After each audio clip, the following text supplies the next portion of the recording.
Kancelari gjerman Friedrich Merz bëri sot një deklaratë të fuqishme nga Tirana, aty ku mbahet samiti i Komunitetit Politik Evropian. Gjatë fjalës së tij, Merz foli për rëndësinë e miqësisë dhe partneritetit strategjik të Bashkimit Evropian me Shtetet e Bashkuara të Amerikës. Ne duhet të bëjmë çdo përpjekje të mundshme që amerikanët i kemi në anën tonë. Aleanca jon me Shtetet e Bashkuara të Amerikës. Dëgjoni, vendi im është mirënjohës ndaj Amerikës për ato që kanë bërë pas luftës së dytë botërore. Ne duhet të bëjmë çdo përpjekje të mundshme që amerikanët t'i kemi në anën tonë.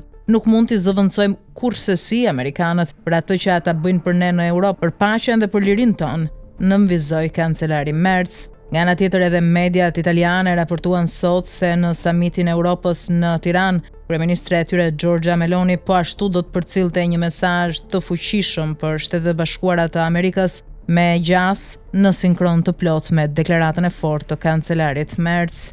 Liderët e Europës në samitin e sotëm në Tiranë e vënë theksin në sfidat kryesore të cilat kanë përpara, që lidhen me emigracionin e palishëm dhe me sigurinë që po kërcënon gjithmonë më shumë paqen.